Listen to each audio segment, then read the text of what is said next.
মা হয়েছে বুড়ি গাছ যাতে আমার গুড়ি বাবা হলো বুড়া পিঠের উপর দুপুর দুপুর বুড়া শ্বশুর হলে আব্বা যান শাশুড়ি হলে আম্মা যান বিয়ে করছে পিয়ারা যান ওরাই সব জানের যান পরাণের পরাণ যেরকম ঠিক কিনে আল্লাহ দাসত্ব আল্লাহর গোলামি করবার পরে মা বাবার খেদমত করা লাগবে কথা কার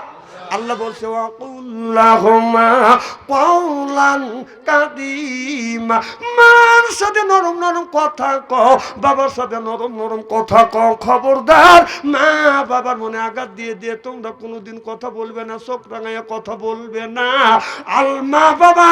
যদি খেদমত করো আল্লাহ দুই তিনটা জিনিস পুরস্কার দেয় এক নাম্বার ইজ্জত বাড়িয়ে দেয় দুই নাম্বার রিজিক বাড়িয়ে দেয় তিন নাম্বার হায়াত আল্লাহ বাড়িয়ে দিবে যেরকম সুবহানাল্লাহ যুবক প্রত্যেক দিন তুমি যখন ব্যাংক চালাতে যাও প্রত্যেক দিন যদি 500 টাকা ইনকাম করো বাবা আজকে সকালবেলা আমার কথাটা তুমি পরিষ্কার করো পরীক্ষা করো ফজর নামাজ পড়িয়ে তুমি যখন কাজে যাবে মার পাশে বসবে পায়ের উপরে হাত রাখবে তোমা খাইবে আর বলবে মা তুমি দোয়া করে দাও আমি কাজে যাচ্ছি প্রত্যেক দিন যদি 500 টাকা আর যদি আপনি ইনকাম করেন মার কাছ থেকে দোয়া নিয়ে যাবেন ওই দিন আপনি 700 টাকা ইনকাম করবেন সুবহানাল্লাহ আমার ভাইরা আমার ভালো করে লক্ষ্য করে শুনুন আমলে নিয়তে বদন শুনতে হবে কিয়ামতের ময়দানে আমরা আসামি হব আর আল্লাহ বিচার করবে নবী উকিল হবে সুবহানাল্লাহ কোন আসামি কারা আমরা জোরকান আসামি কারা উকিল কে আমার নবী আর বিচারক কে বি আহকামিল হাকিমি আমার আল্লাহ উত্তম বিচারক আমরা আসামি আমার নবী উকিল হবে আল্লাহ আমার মুকতার আল্লাহ আমার ব্যারিস্টার আখিরাতের আদালতে নবী আমায় করবেন পার আমি পাপী নবী জাবিন্দার বলুন আমি পাপী নবী জাবিন্দার সিল্লাকান আল্লাহু আকবার আমরা পাপী আর নবী জাবিন্দার জিম্বাদার হবে আল্লাহ উকিল হবে আমরা আসামি হব আল্লাহ যখন আমাদের কাঠগড়ায় দাঁড়াবে আমার নবী আমাদের পক্ষে কথা বলবে আমার নবী বলবে দেখি তোমার আমলনামা দেখি এবার হাতে নিয়ে দেখবে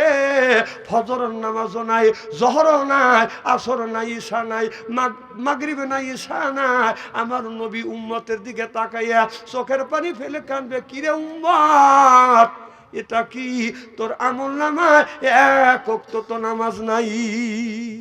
উম্মত কি করছিস এক ওয়াক্ত তো নামাজ নাই কি করছিস নামাজ কই উম্মত কথা বলবে না আপনার ছেলের বয়স 20 বছর আপনার ছেলের বয়স 20 বছর 20 বছরের মধ্যে 20 বছর বয়স হয়ে গেছে এক বছরের মধ্যে আপনার ছেলে ফজর নামাজ পড়ে নাই আপনি বাবা আপনার বয়স হলো 60 বছর 70 বছর আপনিও বাবা এক বছরের মধ্যে ফজরের নামাজ পড়েন নাই আপনি কেমন বাবা আরো সন্তান জন্ম দিলেন কেমন আমার আল্লাহ বলবে বন্ধু প্রথম তো আল্লাহ আমাদের হিসাব নেবে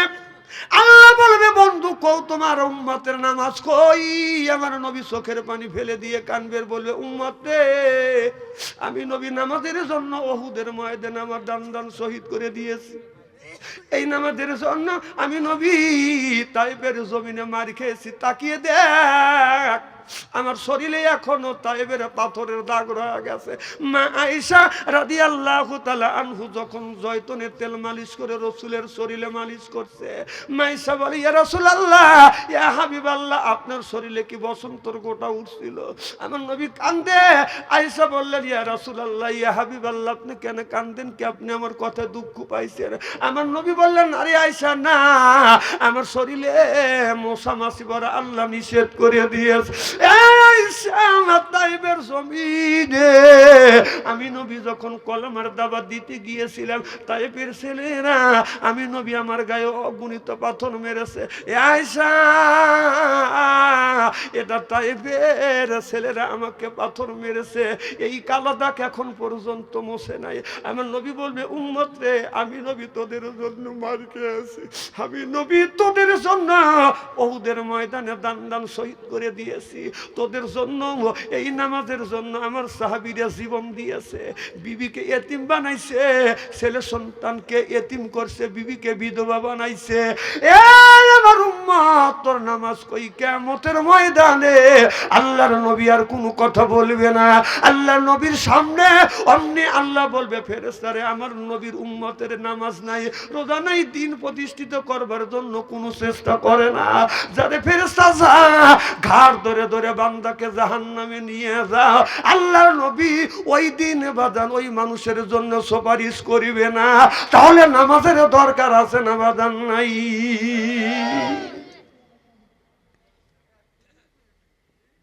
এই রাত গভীর রজনী আল্লাহ দান কবুল করবে। হযরতে মুসা আলাইহিস সালাম বলে, আল্লাহ তুমি তোমার বান্দার কি পছন্দ করো? বলল, আল্লাহ আমি পছন্দ করি। আল্লাহ বলে, পছন্দ করি আমার বান্দার গায়ের রক্ত। সুবহানাল্লাহ।